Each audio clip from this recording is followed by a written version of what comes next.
ప్రభువైన యేసుక్రీస్తు నామములో మీకు సమాధానం కలుగునుగాక. షలోం. 91వ కీర్తన 3వ వచనము.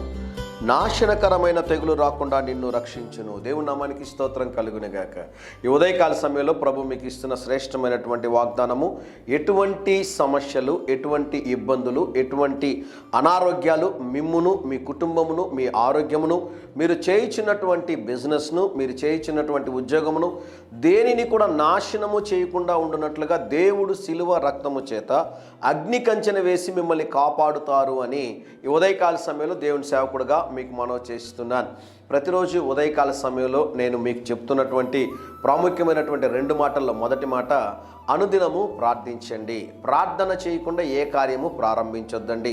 రెండోది, పరిశుద్ధ గ్రంథమైన బైబిల్ని చదవడం కాదు, ధ్యానించండి. తద్వారా మీరు ఆత్మలో బలము పొందుకుంటారు. సాతాను ఏవైతే మీకు తెలియకుండా మీ వెనుక నుండి కార్యాలు చేయాలనుకుంటాడో వాడు చేయుచున్న కార్యాలన్నింటినీ దేవుడు లయపరుస్తారు అని, ప్రార్థనా శక్తి ద్వారా మీరు జయించగలుగుతారని, వాక్యము చదవడం ద్వారా ఆత్మలో బలము పొందుకుంటారు అని దేవుని సేవకుడుగా తెలియజేస్తూ ఉన్నాను.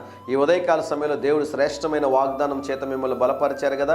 నాశనం అనేటటువంటి, చదువుతాను చూడండి పిల్లలారా, నాశనకరమైన తెగులు రాకుండా నిన్ను రక్షించును. దేవుని నామానికి స్తోత్రం కలుగునుగాక.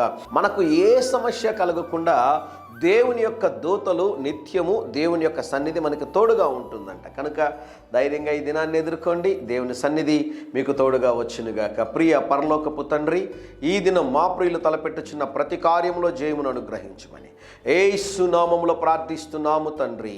Amen, amen.